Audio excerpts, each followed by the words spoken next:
오늘 하나님께서 저희들에게 주신 말씀의 제목은 고린도전서로 읽는 교회 이야기.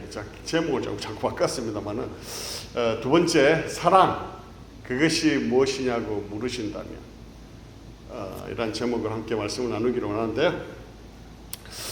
제가 지난주에 고린도전서 11장 1절에서 3절을 설교하면서 제목을 보시고 웃으시는 분이 계신데 예, 기억이 잘 나라고 그렇게 적었습니다. 고린도전서 13장 1절에서 3절을 제가 설교하면서 그렇게 말씀을 드렸죠.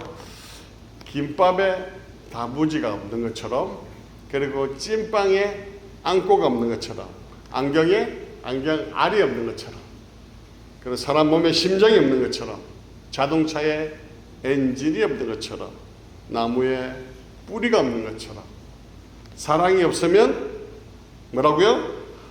아무리 사람의 방언과 천사의 말을 한다 할지라도, 그리고 예언하는 능력이 있어 모든 지식이 있고 모든 비밀을 알고 또 산을 옮길 만한 그 믿음이 있다 할지라도, 그리고 또한 내가 가진 모든 것으로 구제하고 내 몸을 불사르게 내어줄지라도 사랑이 없으면 어떻게 된다고요? 아무것도 아니다. 아무 유익도 없다고 제가 이렇게 설명드리면서 사랑이 얼마나 중요한지를 강조해드렸습니다. 그리고 이어서 나오는 말씀이 오늘 우리가 읽은 말씀인데요. 그러면 1절에서 3절까지 사랑이 얼마나 중요한지 말씀드렸다면, 그럼 그 사랑이 도대체 뭐야? 이 질문이 드실 텐데, 그거에 대한, 사랑이 무엇인가에 대한 설명이 오늘 본문에 나오고요. 그 이야기를 함께 나누면서 은혜를 함께 나누기를 원합니다.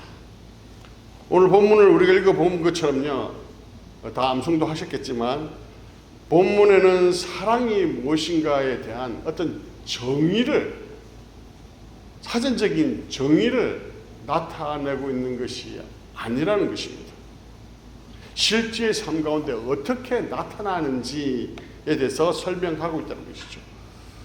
그래서 보면 본문에서도 감정 동사인 형용사를 쓰지 않고 동사를 쓰고 있다는 것이죠. 행동하는 동사를 사용하고 있다는 것이죠. 그래서 사랑은 내가 무엇을 느끼는 느낌의 감정의 모습이 아니고, 사람을 향하여 내가 어떻게 행할 것인가에 대한 내용이라는 것이죠.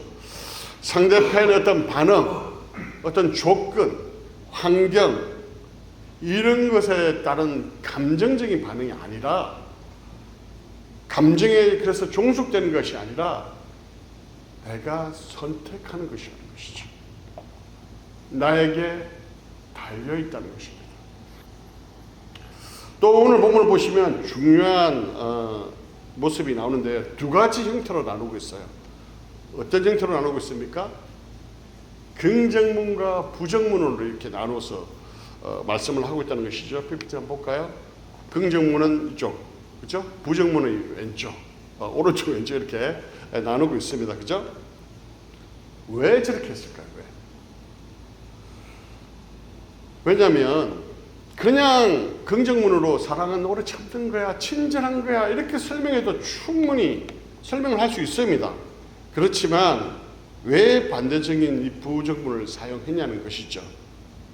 그것은 뭐냐면 사랑처럼 자기 기만으로 사용되기 쉬운 것이 없다는 것이죠. 즉 뭐냐면 사랑한다고 말하지만 사랑하지 않을 수 있기 때문에 그렇습니다. 우리는 쉽게 사랑한다고 말합니다. 그죠? 그러나 바울은요, 그 말을 그냥 그대로 받아들이지 않고 인정해 주지 않습니다. 그리고 반대 질문을 던져요. 뭐라고 얘기합니까? 사랑한다면서 왜 시기합니까? 왜 사랑한다면서 자랑합니까? 왜 교만하죠? 왜 자기 유익만 구하죠? 왜 그렇게 성냅니까? 라는 질문을 던짐을 통해서 우리의 가지고 있는 가면들을 이렇게 벗겨내는 그런 역할을 하고 있다는 것이죠. 긍정문은 사랑의 그 모습을 보여주고 있다면, 이 부정문은 사랑을 가로막고 있는 나의 그 모습을 보여준다고 이렇게 할 수 있을 것입니다. 이렇게 서로 반대적인 표현을 통해서 사랑 자기 자신을 이렇게 돌아보게 한다는 것이죠. 사랑은 무엇을 하느냐뿐만 아니라 무엇을 하지 않느냐, 이 두 가지를 비교하면서 그것을 증명해내고 있기 때문에 그렇다는 것이죠. 자, 이렇게 이제 오늘 본문을 들어가기 전에 본문에 대한 서론적인 설명을 제가 드렸는데요. 그럼 본문 한번 살펴볼게요. 같이 읽겠습니다. 시작. 사랑은 오래 참고, 사랑은 온유하며, 시기하지 아니하며, 자랑하지 아니하며, 오요만하지 아니하며. 다 외우셨죠? 헷갈리는 부분 중에 하나인데 어쨌든 보면 맨 처음에 나오는 게 뭡니까? 사랑은 오래 참고라고 이렇게 나와 있죠. 이제 헬라어로 오늘 단어적인 내용이 많아서 헬라어를 많이 볼 텐데요. 이해를 좀 해주시면 감사하겠습니다. 제가 헬라어가 뛰어나서가 아니고 중요한 단어들이기 때문에 살펴보는 거거든요. 마르크로 디메오라고 합니다. 이게 뭐냐면 자기 감정으로 도저히 이겨낼 수 있고 받아들일 수 없지만 포기하고 받아들이는 것. 거기에다가 손해를 입었지만 힘이 있음에 불구하고 복수하지 않는 것. 그러면서 참는 것. 이걸 오래 참는다라고 얘기를 하고 있습니다. 오래 참으면 아무 감정도 느끼지 않는 것이 아니라 또한 속으로는 미워하면서 겉으로는 웃는 그런 단순한 감정의 억제가 아니라 상대방이 나를 분노하게 하고 나를 분노하게 하는 말과 행동을 한다 할지라도 그런 것들이 나를 지배하지 못하도록 절제하는 것을 이야기한다는 것이죠. 그래서 사랑의 첫 번째로 나와서 첫 시험으로 어떻게 던지고 있냐면 저 사람이 나를 그렇게 힘들게 하는데 오래 참을 수 있니? 사랑할 수 있을까? 이렇게 묻고 있다는 것이죠. 사랑은 좋은 감정에서 증명되는 것이 아닙니다. 상대방 때문에 불편해졌을 때, 마음이 상해 있을 때 증명해내는 것이 사랑이라는 것이죠. 사랑은 이렇게 참는 데부터 시작하는데요. 한번 참고 그다음 복수하고가 아니고 오래 참는 것이죠. 한 번 참고 몇 번 참고 끝나는 게 아니라 오래 참는다는 것이죠. 오래 참아서 끝까지 가는 것. 그걸 말씀하고 있다는 것이죠. 그래서 오래 참으라고 이야기를 말씀을 하니까 이것을 오해해서 그냥 죄도 그냥 넘어가고 잘못한 것도 넘어가고 방치하라는 뜻은 아닙니다. 잘못을 지적하고 이야기할 건 해야 되겠죠. 그렇지만 그것을 고칠 수 있도록 돌아올 수 있도록 계속해서 도와주며 참는 것을 이야기하는 것이죠. 자, 두 번째는 온유하면인데요. 이 온유하며 이 단어는 제가 마태복음 8복을 설교하면서 말씀드렸죠. 그죠? 온유한 자에 대해서 그 온유에 보면 헬라어로 뭐라고 나왔습니까? 프라위스라고 되어 있죠. 그죠? 왼쪽에 보면 프라위스라는 단어인데 이게 뭡니까? 이 온유는 망나니 같은 그 조랑말 같은 굉장히 야생말을 훈련사가 잘 조련해서 힘과 감정을 조련하는 그것을 온유라는 프라위스라는 표현을 씁니다. 그러나 오늘 사용됐던 이 온유하면은 크라슈토마인데 적극적으로 선을 베풀고 친절을 베푸는 것을 이야기하고 있다는 것이죠. 그래서 사랑은 뭡니까? 이렇게 화가 나서 오래 참는 데서 멈추지 않고요. 그거로 끝나는 것이 아니라 참아준 후에 다시 다가가서 친절을 베풀고 선을 베푸는 것. 이게 온유하다는 것이죠. 그래서 오래 참으면 사랑의 소극적인 걸 나타내죠. 그러나 이 친절, 온유는 적극적인 것입니다. 자, 이어서 긍정문에서 다시 이제 부정문으로 사랑이 무엇인지 이렇게 말씀하는데요. 처음에 뭐가 나옵니까? 그 다음에 처음에 뭐가 나오죠? 시기하지 아니하며 이렇게 나와있죠.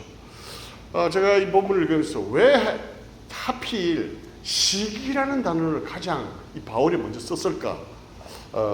제가 살펴봤는데요. 이 시기라는 단어가 헬라어로 뭘까요? 젤로, jealous, 젤로 이런 뜻이거든요. 열정적이다, 열심이다.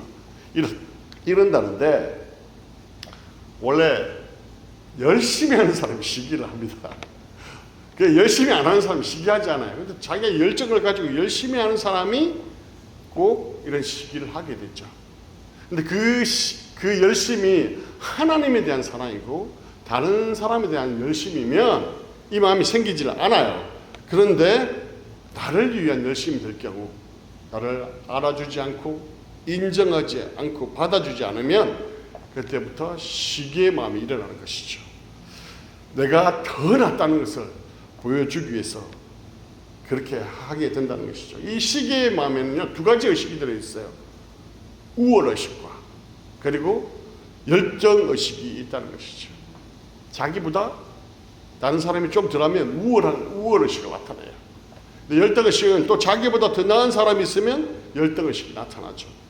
그래서 내가 더 인정받으려고 하고 뒤처지지 않으려고 자꾸 우월한 의식을 나타내는 그 모습을 이야기합니다.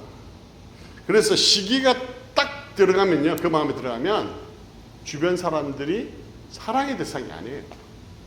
경쟁의 대상이 됩니다. 그러니까 어떤 일이 납니까? 싸울 수밖에 없어요. 다툴 수밖에 없다는 거예요. 바울이 이 시기를 가장 먼저 언급한 이유는 뭐냐면요, 고린도 교회 문제가 뭡니까? 시기로 인한 비교의 경쟁이잖아요. 자, 고린도서 3장 3절 한번 볼까요? 같이 읽겠습니다. 시작. 너희는 아직도 육신에 속한 자로다.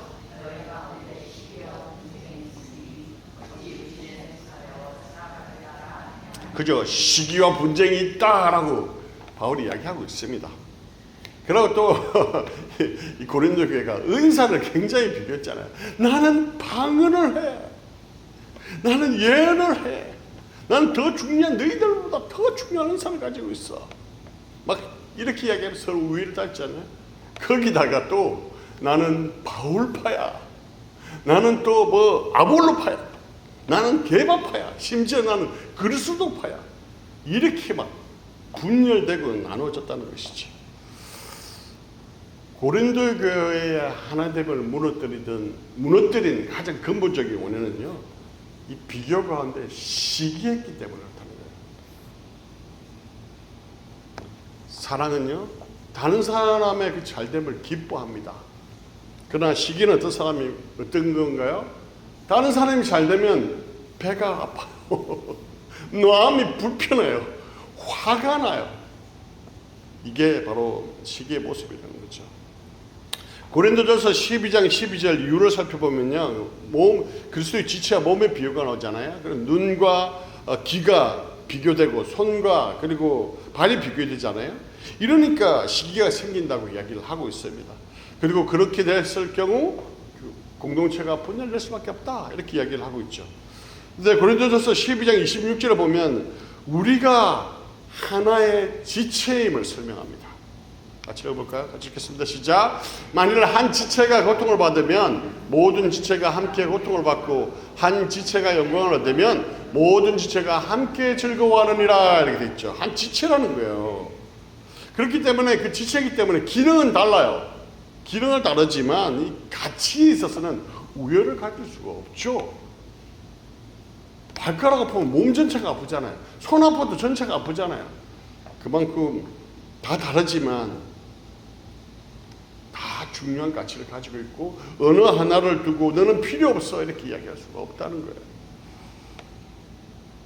서로 비교하는 것은, 시기하며 비교하는 것은 하나됨을 방해하는 중요한 요소임을 사도 바울은 강조하고 있다는 것이죠. 그렇기 때문에 이 시기하지 아니하면은 단지 윤리적인 그런 교훈이 아니라는 것입니다. 고린도 교회에 벌어지고 있는 은사와 그 은사와 비교의 경쟁 가운데 시기로 인하여 발생한 사랑의 관계가 깨어진 것에 대한 정확한 이유를 이야기해주고 있다는 것이죠. 왜요? 깨달으라. 이어서 나오는 말씀이 뭡니까? 사랑은 뭐라고요? 자랑하지 아니하며 그리고 교만하지 아니하며, 이렇게 나와 있죠. 시기의 뿌리가 바로, 시기가 뿌리가 되어서 뭐로 자랍니까? 이 자랑과 교만으로 자랄 수밖에 없다는 거예요. 비교 가운데 시기하면 자기보다 덜한 사람 앞에서 우월의식을 갖게 된다고 제가 말씀드렸잖아요. 이것이 자랑으로 나타나는 거예요.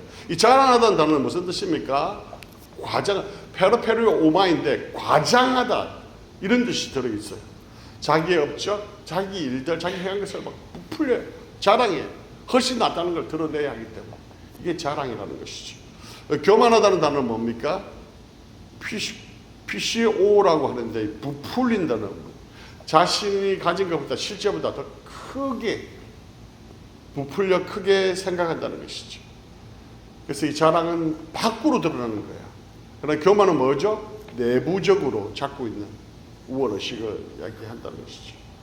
이렇게 자랑과 교만이 있으니까 그 다음에 또 어떤 행동으로 나타납니까? 5절 같이 볼까? 같이 읽겠습니다. 시작. 물에 행하지 아니하며 자기 유익을 구하지 아니하며 성내지 아니하며 악한 것을 생각지 아니하며 이렇게 되어 있는데 첫 번째로 뭡니까? 물에 행하게 된다는 것이죠. 상대방의 물에가 무슨 뜻입니까? 상대방의 예의와 존경을 갖추지 않는다는 뜻이에요.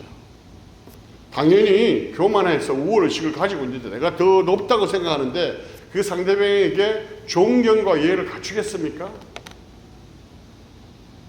나는 저 사람을 인정할 수 없어. 내가 누군데? 내 옆에 있는 저 사람 내가 있어서 잘 된 거지. 모든 게 나 때문이야. 나의 공이야. 너희들이 한 게 뭐 있어? 이런 의식이 들어있다는 것이죠. 그렇기 때문에 물에 행하게 된다는 것이죠. 또 보면 그 다음에 뭡니까? 자기의 유익을 구한다 이렇게 되어 있죠. 이것은 자기 필요를 돌보는 것 자체에 대해서 문제 삼는 게 아니에요. 자기를 돌보고 자기 챙기기도 해야 되죠. 그렇지만 여기는 뭐냐면 관계 속에서 남을 인정하지 않는다는 것입니다. 자기만을 구한다는 것이죠. 자기 중심성이죠. 사랑의 반대가 뭐냐면 어떻게 보면 이 자기 중심성일 거예요. 자기가 중심이 되기 때문에 그 모든 시기와 교만과 자랑과 그런 것들이 드러나게 된다는 것이죠. 자기 유익을 구한다는 게 뭡니까? 자기 이익, 권리, 편리, 자기 만족 이게 최우선으로 자리 잡는다는 것이죠. 이것도 시기와 교만과 그 뿌리 속에서 이 자기 유익이 나온다는 것이죠. 내가 이 사람을 통해서 무엇을 얻을 수 있을까? 내 뜻대로 되고 있는가? 내가 인정받고 있는가? 그런 거에 집중하게 된다는 것이죠. 그리고 다음에 나온 게 뭡니까? 성낸다 이렇게 됐죠. 이 성낸다는 표현은 단순히 화를 내는 걸 안 해요. 화를 낼 수 있죠. 인간이기 때문에. 그 뜻이 아니라 헬라어로 보시면 파럭시노라고 합니다. 파럭시노. 격분하다. 그리고 날카롭게 반응하다 이런 뜻이거든요. 상대방의 말이나 행동 때문에 쉽게 발끈하는 것을 이야기해요. 예민하게 반응하고 감정적으로 대처하고 그것이 폭발하는 것을 말합니다. 이런 반응이 왜 나올까요?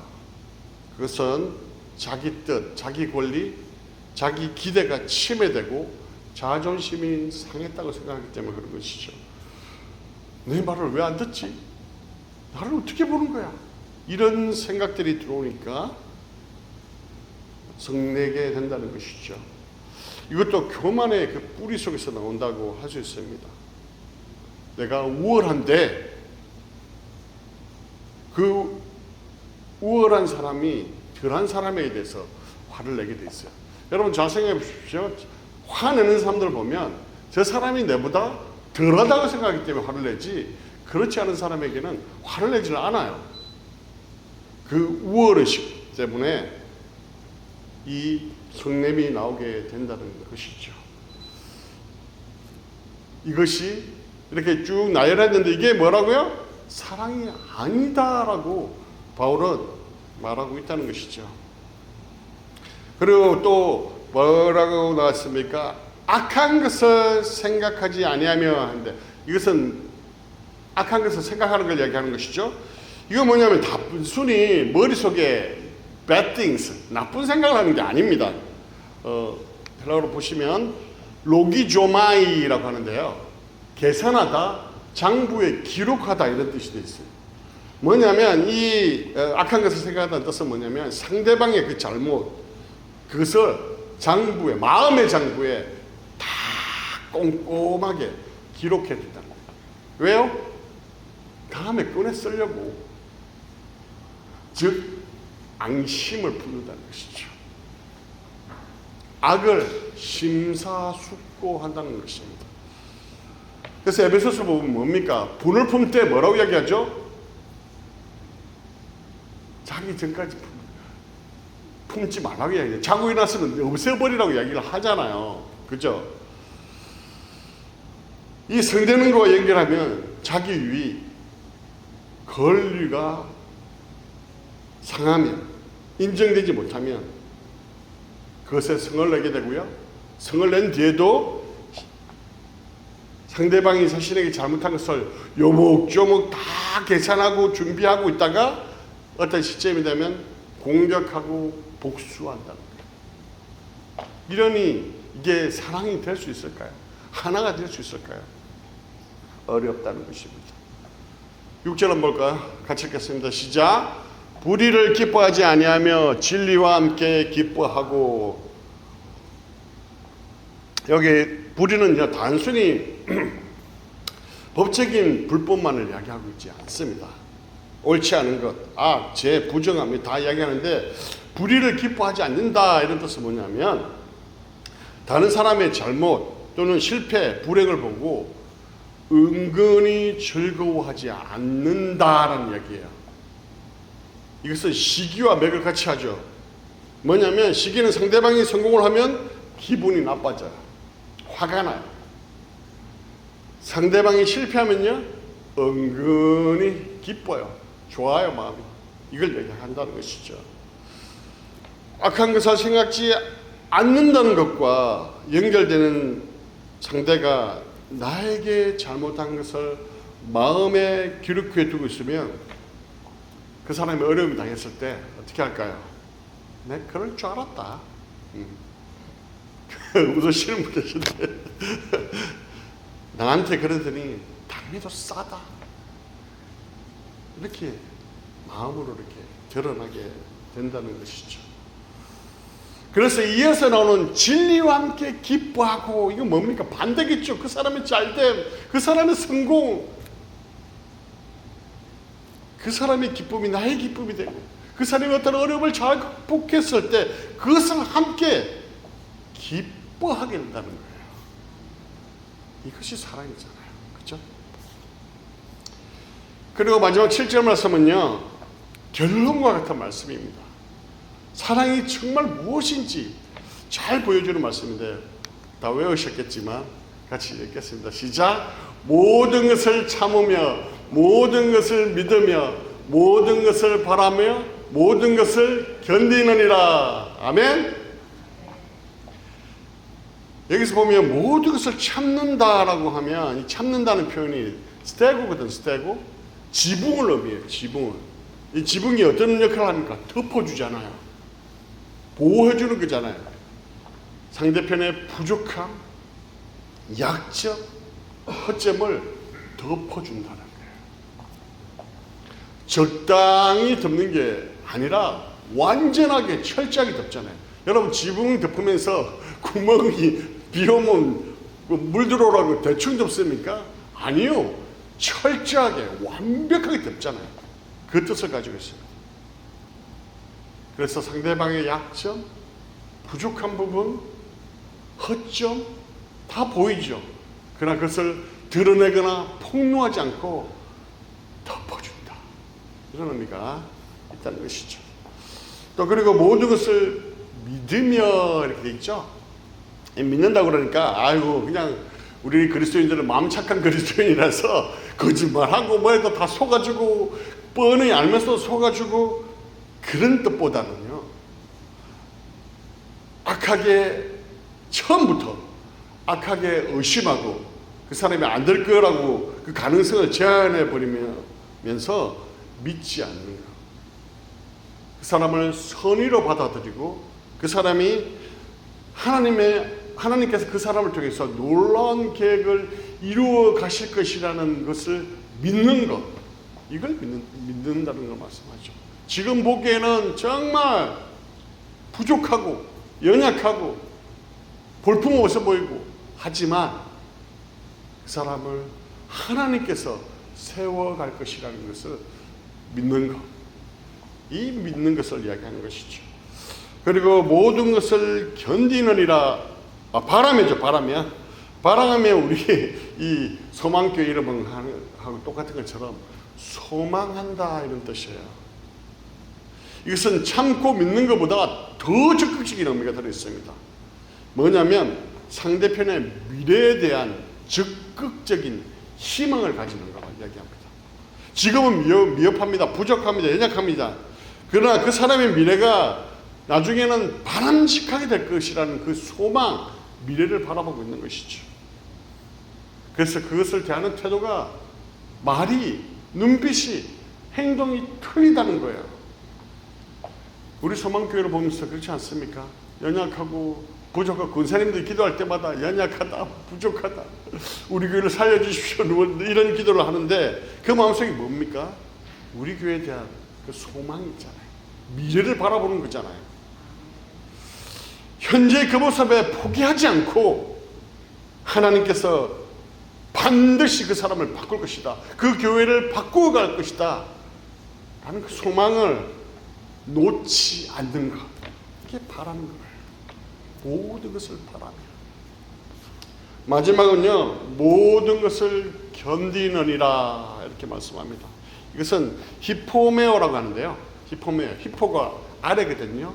메노가 머물다는 뜻이에요. 그러면 아래에 머물다는 뜻이죠. 그러면 이건 어떤 표현에는 understand, 그죠? understand, 밑에 선다 그래서 상대편이 이해한다는 뜻이잖아요.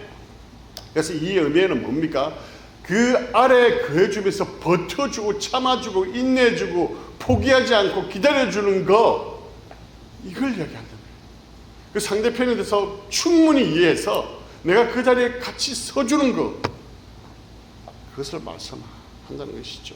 그 사람과의 관계를 끊지 않고 끝까지 함께 머물며 버텨주는 것, 이게 바로 견디느니라. 고대 전쟁 중에 그리스 전쟁에 보면요, 이런 군대 대형이 있습니다. 이 팔랑크스라는 군대 대형이거든요. 이게 바로 견딘다.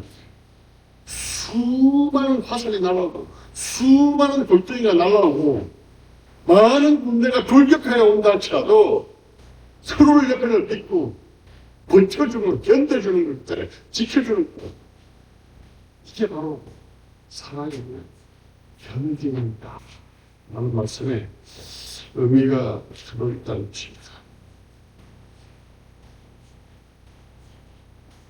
이 말씀은요, 오늘 마지막 7절 이 말씀은 사랑해야 될 대상에 대해서 실망을 합니다. 그리고 상처가 받았어요. 그리고 상대의 약점과 허물들이 다 보여요. 더 이상 사랑하기가 쉽지 않은 상황입니다. 이제 그만하자. 그 사람 안 되네. 됐지만 더 이상 이럴 수 없어. 이러한 상황에서도 포기하지 않는 것. 여기서 모든이 4번 사용됐잖아요. 그죠? 이것은 끈질기게 포기하지 않는, 그것을 강조하는 표현이라고 할 수 있을지. 그래서 사랑은요, 끝까지 포기하지 않는 것을 의미합니다. 이 말씀을 제가 구약에서 찾아볼 수 있는데요. 구약에서 보면 호세아 11장 말씀을 보시면 어떤 이야기가 나옵니까? 같이 한번 읽겠습니다. 시작. 에브라임이여, 내가 어찌 너를 놓겠느냐? 이스라엘이여, 내가 어찌 너를 버리겠느냐? 내가 어찌 너를 아들만같이 놓겠느냐? 어찌 너를 스물같이 두겠느냐? 내 마음에 내 속에서 돌이켜 나의 긍휼이 온전히 불불 듯하도다. 이렇게 말씀하죠. 그러니까 하나님의 이스라엘에 대한 그 사랑의 마음을 지금 나타내고 있는 거거든요. 이스라엘이 어떻게 합니까? 이스라엘은 하나님을 배반하잖아요. 하나님을 말씀에 순종하지 않잖아요. 하나님을 떠나잖아요. 그럼에도 불구하고 내가 너희를 놓지 않겠다라고 불붙는 그 하나님의 사랑을 표현하고 있잖아요. 이 호세아서는 어떻습니까? 고멜이 이 호세아서 인자를 배반하고 떠나가잖아. 데려오면 다시 또 나가요. 데려오면 또 다시 나갑니다. 그러니까 다시 돈의 값을 줘서 다시 사가지고 데려와서 끝까지 포기하지 않고 사랑하는 이것을 말씀하고 있다는 것이지. 말씀이 들어줄 때 사랑 그게 뭐냐는 것이냐면 오래 참음으로 시작해서 오래 참음으로 끝나지 않고 끝까지 포기하지 않는 것을 말합니다. 사랑은 지금의 모습을 보고 사람을 포기하는 게 아닙니다. 그의 허물을 보고 쉽게 악하다고 단정짓고 단정짓지 않고 믿어주고 하나님의 은혜로 변화될 것을 소망하며 바라보는 것을 이야기합니다. 그래서 우리가 오늘 말씀 통해서 우리가 사랑이 무엇인지 알게 됐습니다. 그렇죠? 그런데 우리에게 힘든 것은 뭐냐면 내가 여기 나와 있는 이 사랑을 할 수 있겠냐는 거예요. 이 사랑을 하기가 너무 쉽지 않다는 거예요. 읽으면 읽을수록 절망이 몰려오는 것 같습니다. 우리 안에는 시기밖에 없고 자랑하는 모습밖에 없고 자기밖에 없고 자기 이익을 구하고 성내고 다른 사람 잘못 다 기억해서 하나하나 복수하고 기억해두고 용서하는 모습은 전혀 없습니다. 그런데 예수 그리스도께서 어떻게 하셨습니까? 그런 우리는 끝까지 포기하지 않으시고 사랑해 주셨잖아요.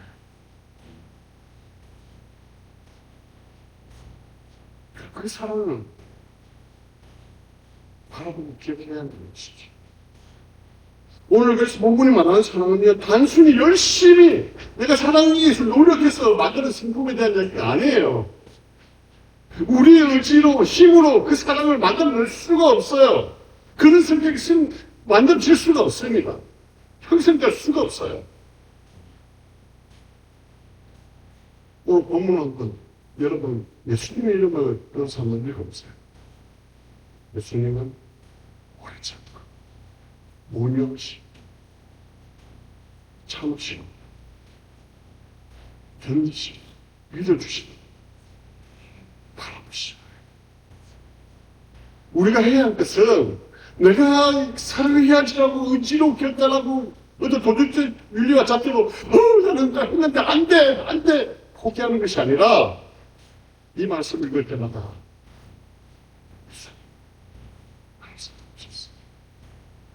예수님은 오래 참아주셨어. 예수님은 나를 견뎌주셨어. 믿어주셨어. 바라봐주셨어. 그 사랑에 깊이 들어가십니다. 그 사랑에 깊이 들어갈 때 우리 안에서 그 사랑이 나올 수 있는 거야. 내가 그 사랑이 없는데 내가 사랑을 하려고 노력하고 의지를 가지고 했다고 되는 게 아니라는 것이죠.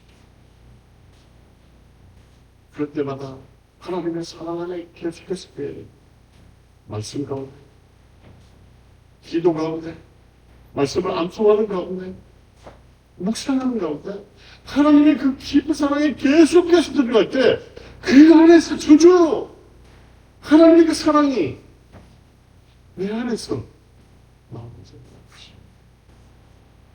사랑하는 여러분, 우리 그 사랑에 깊이 날마다 그 사랑을 기억하셔서 그 사랑으로 충만한 여러분들 시켜 주님의 이름으로 완전히 축원합니다. 아멘.